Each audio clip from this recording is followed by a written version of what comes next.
A mother's love for her son is tested when she begins experiencing mysterious illnesses after meals with her daughter-in-law. As symptoms worsen and tensions rise, she must confront the devastating possibility that these aren't mere coincidences. What starts as simple family dinners evolves into a chilling tale of betrayal that will test the bonds between mother, son, and wife. But before that, comment where you're watching from today and like and subscribe for more stories like this. Marie Williams stood before her bedroom mirror, adjusting her favorite pearl necklace, a gift from her late husband. At 62, she carried herself with the grace of someone who's weathered life's storms and emerged stronger. Her dark skin had aged beautifully, marked with laugh lines that told stories of happier times. Today was special, another visit to her only son Jordan's house. "Lord, please let today be different," she whispered, tucking a stray silver curl behind her ear. The last few visits had left her feeling strange, but she pushed those thoughts aside. Today was about family. The drive to the suburbs took 30 minutes, each mile bringing both excitement and an inexplicable unease. Jordan and his wife Lisa had moved to this predominantly white neighborhood 3 years ago, shortly after their wedding. The pristine lawns and identical houses still felt foreign to Marie, so different from the vibrant community where she'd raised Jordan. As she pulled into their driveway, her grandchildren's faces appeared at the window. 5-year-old Marcus and 3-year-old Lily, their beautiful brown faces pressed against the glass. The sight melted away her anxiety. "Grandma! Grandma!" They burst through the front door, nearly knocking her over with their enthusiastic hugs. "My babies!" Marie laughed, kneeling to embrace them properly. "Oh, look how you've grown." Jordan appeared in the doorway, his broad smile matching his father's. "Mom, you're early." He wrapped her in a warm hug that reminded her of when he was little. "Early, baby? I'm right on time. You know your mama doesn't run on CP time." She patted his cheek affectionately. Lisa emerged from behind Jordan, her blonde hair perfectly styled, wearing a crisp white apron over her designer clothes. "Marie, so nice to see you." Her smile didn't quite reach her eyes. "I'm just finishing up dinner. I made your favorite, my special jambalaya." Marie's stomach tightened slightly at the mention of food, but she forced a smile. "That sounds lovely, dear." Inside, the house smelled of spices and something Marie couldn't quite identify. The children dragged her to their playroom, eager to show off their latest artwork, while Jordan and Lisa returned to the kitchen. "Look, Grandma, I drew our family." Marcus held up a crayon drawing. Marie's heart warmed seeing how he drew her larger than life, standing next to Jordan. "It's beautiful, baby. You're quite the artist." She studied the drawing, noticing how Lisa was drawn smaller, almost in the corner. Children's artwork often revealed more than adults realized. "Dinner's ready," Lisa's voice carried from the dining room. The table was set perfectly, too perfectly, Marie thought, like a magazine spread rather than a family dinner. Lisa served everyone with theatrical flourish, paying special attention to Marie's portion. "I added extra spices to yours, Marie. I know how much you love it spicy," Lisa said, her voice syrupy sweet. Marie took her first bite, aware of Lisa watching her intently. The flavors were intense, almost overwhelming. Something about it tasted off. "How is it?" Lisa asked, leaning forward slightly. "It's different," Marie managed, taking a sip of water. "You've certainly made it your own." The conversation flowed around her as they ate. Jordan talked about his promotion at the law firm. The kids chatted about school, and Lisa dominated the conversation with stories about her social circle. Marie contributed when appropriate, but as the meal progressed, she felt increasingly unwell. It started with a slight queasiness, then progressed to a burning sensation in her stomach. By dessert, Lisa's special peach cobbler. Marie's head was spinning. "Mom, are you okay? You look pale," Jordan noticed, reaching for her hand. "I'm fine, baby. Just tired, I suppose. Maybe it's my age catching up with me." She forced a weak smile. Lisa rushed to her side. "Oh, Marie, you poor thing. Could it be food poisoning?" "No, that's impossible. I'm always so careful with my cooking." Her concerns seemed theatrical, practiced. No, I'm sure it's nothing," Marie insisted, though her stomach churned violently. "Maybe I should head home early today." "But Grandma, you promised to read us a story." Lily's lower lip trembled. Marie's heart ached. "Next time, sweet pea. Grandma needs to rest." Jordan insisted on walking her to her car. "Mom, this isn't the first time you felt sick after visiting. Maybe you should see Dr. Thompson." "Baby, I'm fine. Just a sensitive stomach these days." She patted his cheek, not wanting to worry him. As she drove home, Marie's mind raced. This was the third time she'd felt ill after eating at Jordan's. The first time she dismissed it as a coincidence. The second time she blamed it on eating too much.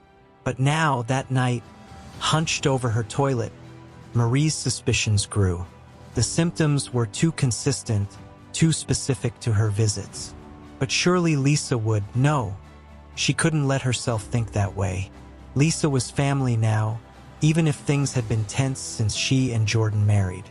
The next morning, Marie sat at her kitchen table, sipping ginger tea to settle her stomach. Her phone buzzed with a text from Lisa. "Hope you're feeling better, Marie. I found some natural remedies that might help with your digestive issues. Should I drop them off?"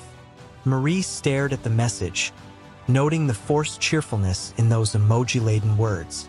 She thought back to dinner, remembering how Lisa had hovered while she ate, how she'd insisted on serving Marie herself rather than letting her take her own portion.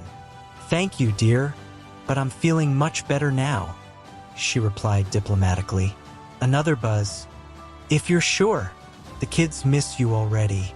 When are you coming back?" "I'm planning to try a new recipe." Marie's stomach clenched at the thought.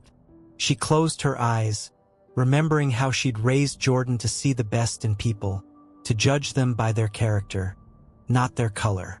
When he'd fallen in love with Lisa, Marie had welcomed her with open arms despite the whispers in their community. She defended their relationship to friends who questioned it, hosted their engagement party, helped plan their wedding. But now, the following Sunday, Marie found herself back at their house, unable to refuse Jordan's invitation to Sunday dinner. This time, she watched Lisa more carefully in the kitchen, noting how she prepared the meals separately, how she kept glancing at Marie while cooking. "Can I help, dear?" Marie offered, entering the kitchen. Lisa was startled, nearly dropping a spice jar. "Oh no, I've got it all under control. Why don't you go play with the kids?" But Marie lingered, observing how Lisa added extra seasonings to one particular plate, the one that would later be served to her during dinner. Marie noticed other things too. How Lisa's hand trembled slightly when serving her. How her smile tightened when Marie took each bite. How she deflected questions about the recipes. "This tastes different from last time," Marie commented carefully. "Oh, I'm always experimenting." Lisa laughed, a high nervous sound. "You know how it is, trying to perfect those traditional recipes. Though I'm sure I'll never make it quite like you do." The compliment carried a hint of mockery that only Marie seemed to notice. Jordan was absorbed in his phone, the kids in their food. That night, as the familiar nausea set in, Marie sat in her bathroom, torn between her growing suspicions and her desire to maintain family peace. She thought of Jordan, of how happy he seemed with Lisa, of how the kids adored their mother. Was she imagining things? Was she letting old prejudices cloud her judgment? But then she remembered Lisa's strange behavior in the kitchen, the particular attention paid to her portions, the way symptoms only appeared after eating Lisa's cooking. The pattern was becoming impossible to ignore. Her phone buzzed again. Another text from Lisa. "Marie, I'm so worried about these recurring issues you're having. I found this wonderful holistic doctor who might be able to help. Should I make you an appointment?" Marie stared at the message, her hands shaking slightly. The forced concern, the eager helpfulness. It all felt wrong, like a predator playing with its prey. "Lord, give me strength," she whispered, closing her eyes. She couldn't accuse her daughter-in-law without proof, couldn't risk destroying her son's marriage, her grandchildren's home over what might be nothing more than an old woman's paranoia. But as she lay in bed that night, unable to sleep through the stomach cramps, Marie knew something had to change. She thought of her late husband, wondering what he would advise. He'd always told her to trust her instincts. They never led her wrong before. As she drifted off to fitful sleep, Marie's last thought was of Jordan's happy face at dinner, completely unaware of the darkness lurking beneath his perfect family picture. How could she protect her son without destroying his world? The answer would come soon enough, but not before things got much, much worse. The fluorescent lights of Dr. Thompson's office cast harsh shadows across Marie's face as she sat on the examination table, her hands clutching her purse tightly. The paper crinkled beneath her as she shifted uncomfortably, waiting for her longtime physician to return with the test results. Dr. Thompson, a gentle-mannered woman in her 50s who'd been Marie's doctor for over 2 decades, entered with a puzzled expression. "Well, Marie, I've looked over everything, and honestly, I'm a bit stumped." "What do you mean, Karen?" Marie leaned forward, anxiety creeping into her voice. "Your blood work is normal, liver function, kidney function. Everything looks fine.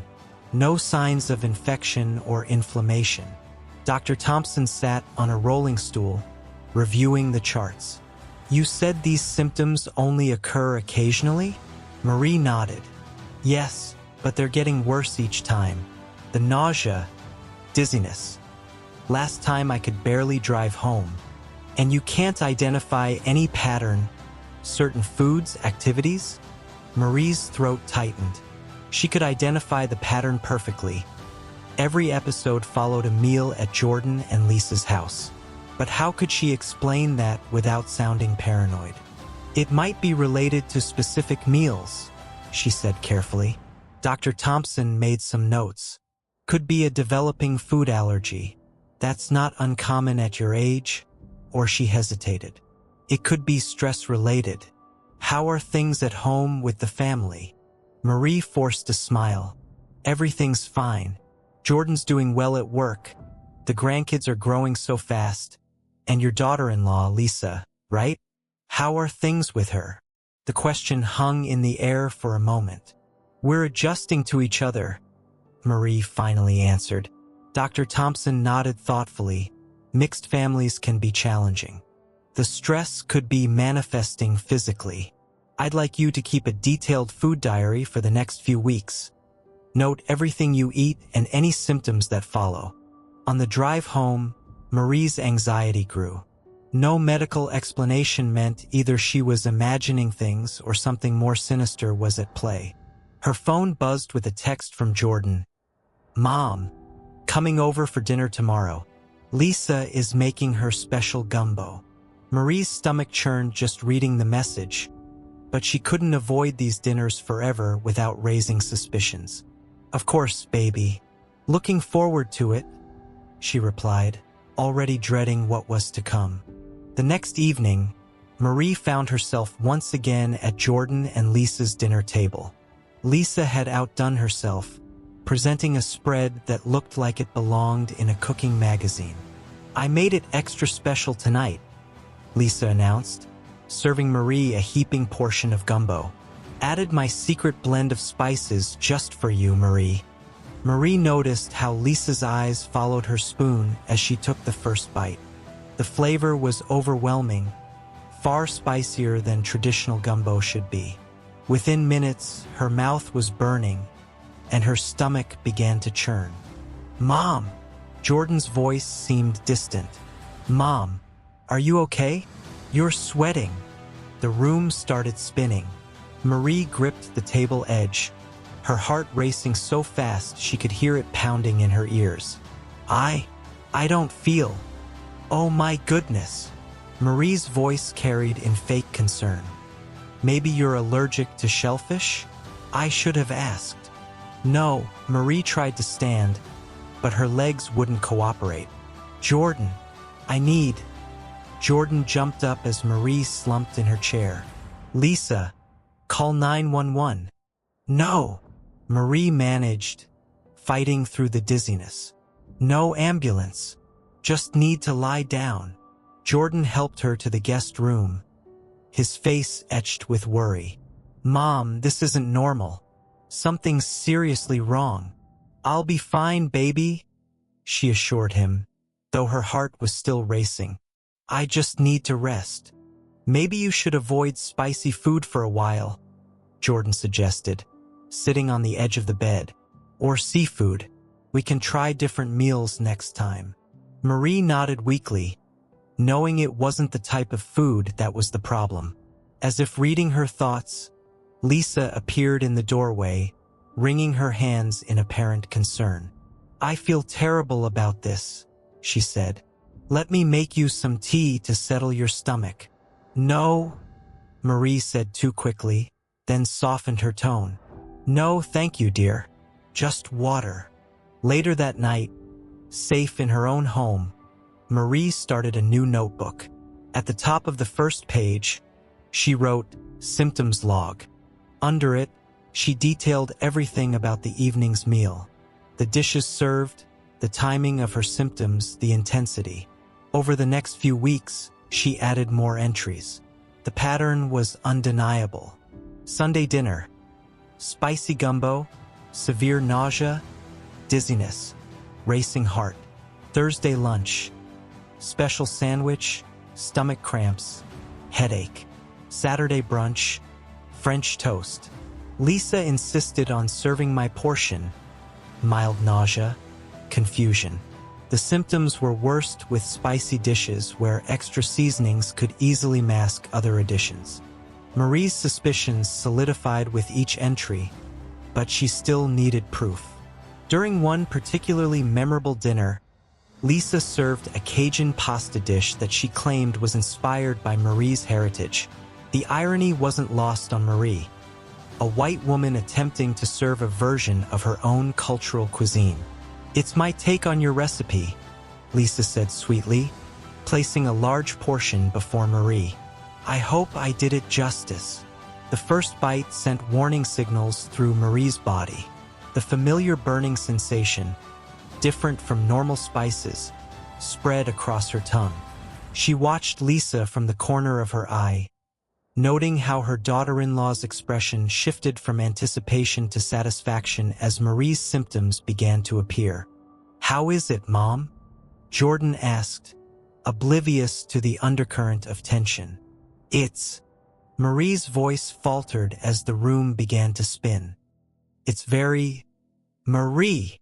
Lisa's voice held that same artificial concern. "You don't look well again. Perhaps you should see another doctor." The emphasis on "keeps happening" sent a chill down Marie's spine. Lisa's face showed no genuine worry, just calculated observation of Marie's distress. "I think I need some air," Marie managed, stumbling to her feet. Jordan rushed to help her to the back porch while Lisa remained seated, sipping her wine with an almost imperceptible smile. "Mom, I'm really worried," Jordan said once they were alone. "This can't keep happening. Maybe we need to get you allergy tested." Marie patted his hand, fighting through the dizziness. "Baby, I'm starting to think it's not allergies." "What do you mean?" Before she could respond, Lisa appeared with a glass of water. "Here, Marie. This might help." "No, thank you, dear. I'm fine." Something flickered in Lisa's eyes. Annoyance, frustration. before her concerned mask slipped back into place. "Well, if you're sure, Jordan. Honey, the kids need help with their homework." Once alone, Marie pulled out her phone and added another entry to her symptoms log. Cajun pasta. Immediate reaction. Suspects tampering. The next family dinner, Marie came prepared with a strategy.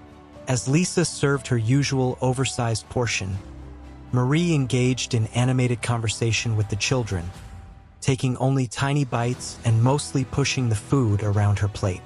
"You've hardly touched your food," Lisa observed, her tone sharp despite her smile. "Oh, I had a late lunch," Marie lied, watching Lisa's reaction carefully.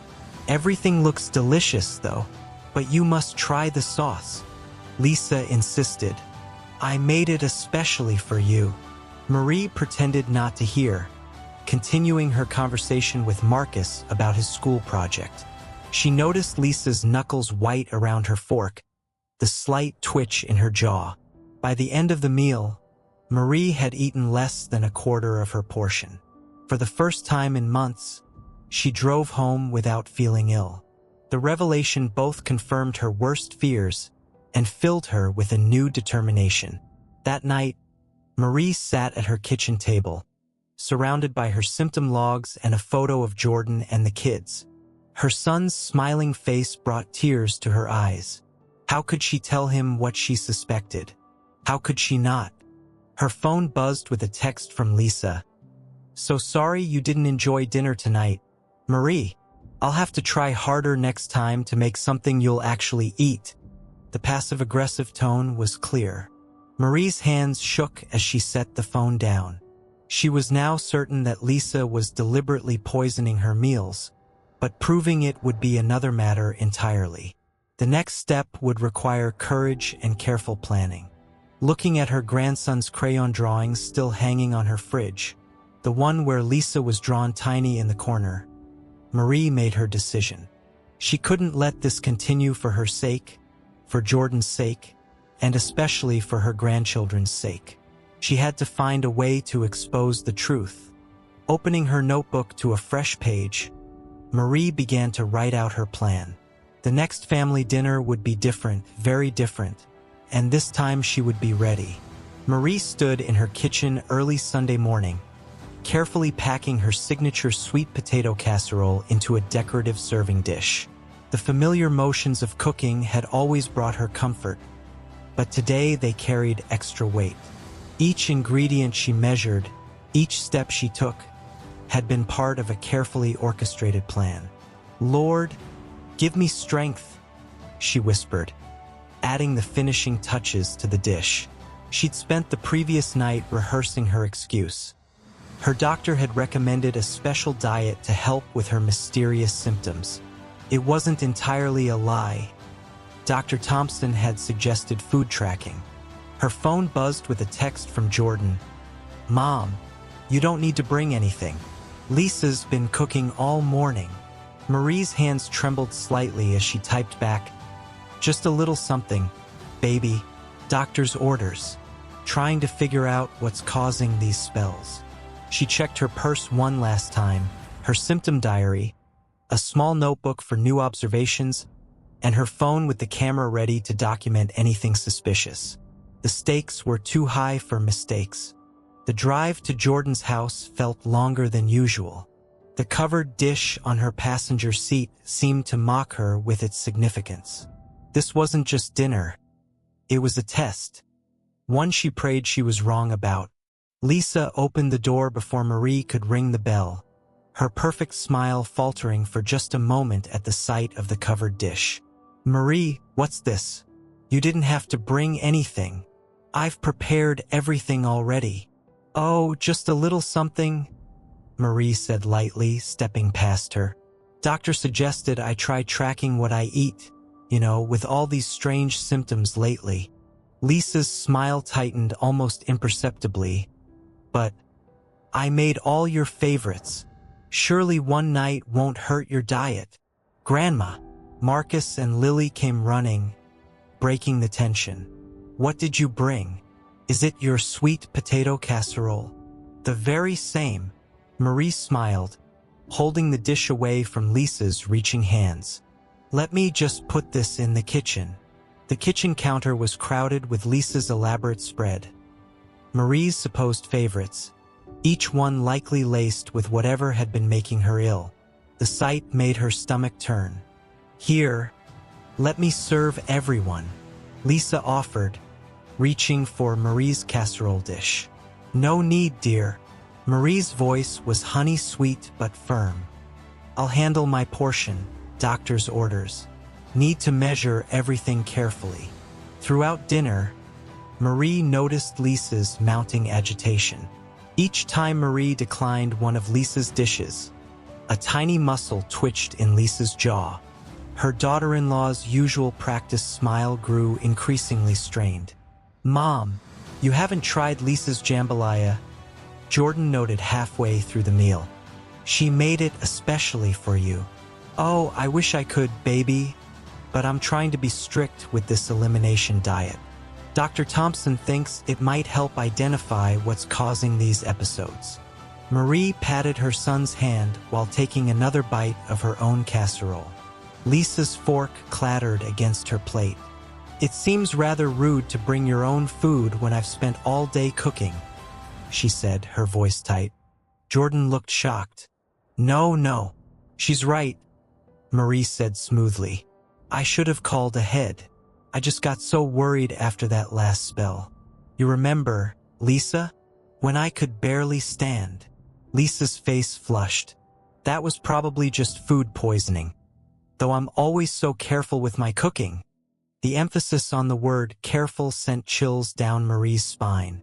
Speaking of which, Marie continued, watching Lisa closely, I noticed you're not eating the jambalaya either. Lisa, not feeling well. For a split second, something dark flashed across Lisa's face before she composed herself. Oh, I had a big lunch while cooking. You know how it is. Tasting everything. Marie noted how Lisa had served herself from a different pot than the one she'd used for Marie's portion. Another piece of the puzzle clicked into place. As the evening progressed, Marie felt clear-headed and strong. No dizziness, no nausea, no racing heart. The contrast with her previous visits was stark. She caught Lisa watching her several times, her daughter-in-law's expression growing colder when she thought no one was looking. In the kitchen, while helping to clear dishes, Marie overheard Lisa on the phone. No, she didn't need any of it. Brought her own food. I know. We'll have to try something else. Marie quickly stepped back into the dining room, her heart pounding. She needed to document everything while it was fresh in her mind. Excuse me, she said, heading to the bathroom with her purse. Inside, she quickly wrote in her notebook, Sunday dinner, brought on food. Lisa agitated when I declined her cooking, serving from separate pots. Phone conversation about trying something else. No symptoms. When she returned, Lisa was serving dessert. A beautiful chocolate cake that made the children squeal with delight. Just one small piece. Lisa held out a plate, her smile not reaching her eyes. For old time's sake? No, thank you, dear. Trying to avoid sugar too. Marie watched as something like fury flickered across Lisa's face. Jordan noticed. Mom, is everything okay? You've never turned down chocolate cake before. Just following doctor's orders, baby. Better safe than sorry. Marie squeezed his hand reassuringly. Later, as Marie prepared to leave, she felt stronger than she had in months. No symptoms, no weakness, just clarity and a growing certainty about what she had to do next. Let me pack you some leftovers. Lisa insisted, one last attempt. Oh no, I couldn't, my diet, you know? Marie hugged her grandchildren goodbye, watching Lisa's hands clench and unclench at her sides. In her rearview mirror, Marie saw Lisa standing in the doorway, her usual facade cracked to reveal something cold and calculating beneath. Jordan stood beside her, oblivious, waving goodbye to his mother. At home, Marie sat at her kitchen table, looking at the family photos on her walls. So many happy memories now tainted by the knowledge of what Lisa had been doing. But as she thought about Jordan's reaction, his immediate choice to protect his family, his strength in confronting Lisa, she felt a surge of pride. Her phone buzzed with a final text from Lisa. "This isn't over. You've made a huge mistake." Marie didn't respond. Instead, she went to prepare the guest rooms for her grandchildren. There would be hard days ahead, difficult conversations and legal battles to face. But for now, she could focus on what mattered most, helping her family heal from this betrayal. Looking at her symptom diary one last time, Marie closed it firmly. She wouldn't need it anymore. The truth was out, and while it had shattered their family's perfect facade, it had also freed them from something far more toxic than whatever Lisa had been putting in her food. Sometimes, she thought, a family had to break apart to truly heal. 2 months after the confrontation, Marie sat on her back porch, watching Marcus and Lily play in the yard. The summer flowers were in full bloom, their sweet scent carrying on the warm breeze. The children's laughter, once rare in the tense atmosphere of recent months, now filled the air freely. Jordan emerged from the house, carrying 3 glasses of lemonade on a tray. "The lawyer called," he said quietly, sitting down the tray. "Lisa is contesting the separation terms." Marie watched her grandchildren chase butterflies, their faces carefree despite the turmoil of recent weeks. What does she want? Joint custody. No supervision requirements. Jordan's voice was tight. "And she wants to try couples counseling again. Says she's changed, that she understands what she did wrong." "And what do you think, baby?" Jordan sighed, running a hand through his hair, a gesture so like his late father that it made Marie's heart ache. "I think some things can't be fixed with counseling, Mom. How can I ever trust her again? How can I look at her without seeing what she did to you?" Marie squeezed his hand. "You don't have to go back, baby. Sometimes love means knowing when to walk away." 6 months after the separation, they settled into a new co-parenting arrangement. Lisa had completed half her therapy requirements and showed genuine progress. The kids spent alternate weekends with her now without supervision, though Jordan still prepared their meals in advance. "I know it's probably unnecessary now," he admitted to Marie, "but I can't take that risk again, not with their safety." Marie understood. She'd finally stopped checking her food obsessively, stopped feeling anxious at family meals, but some scars ran deep. On a warm Sunday evening, as the family gathered for their weekly dinner, a tradition they'd reclaimed and made their own again, Marie looked around her table with gratitude. Jordan laughing as he helped Lily cut her chicken, Marcus proudly showing off his latest school artwork. The empty chair where Lisa used to sit no longer felt like a wound, but like a reminder that sometimes losing something toxic made room for something healing to grow. "Grandma," Lily called, breaking into her thoughts. "Can we make your special cookies for the school bake sale?" "Of course, sweet pea. We'll make them together." Jordan caught her eye across the table and smiled. A real smile, free from the shadows that had haunted him in recent months. They'd been through hell together, but they'd emerged stronger, wiser, and more appreciative of the simple joy of sharing a meal without fear. Later that night, as Marie prepared for bed, she found herself looking at the family photos on her dresser. The old ones of Jordan as a child, the newer ones with the grandchildren, and yes, even the ones with Lisa. She didn't take them down anymore. They were part of their story, a reminder of what they'd overcome. Her phone buzzed with a final text for the day from Jordan. "Thanks for everything, Mom. For being brave enough to tell the truth and strong enough to help us all heal from it. Love you." Marie smiled, thinking of how far they'd come. The poison that had threatened to destroy their family had instead revealed its strongest bonds. They'd lost something in the process: innocence, trust, a certain kind of happiness. But they'd gained something too: wisdom, strength, and a deeper appreciation for the love that had seen them through. Tomorrow would bring new challenges. Lisa would continue her journey toward healing, the children would have more questions, and Jordan would keep navigating his path as a single father. But tonight, in this moment, Marie felt at peace. They were safe, they were together, they were healing. And sometimes she thought, as she drifted off to sleep, that was the greatest victory of all.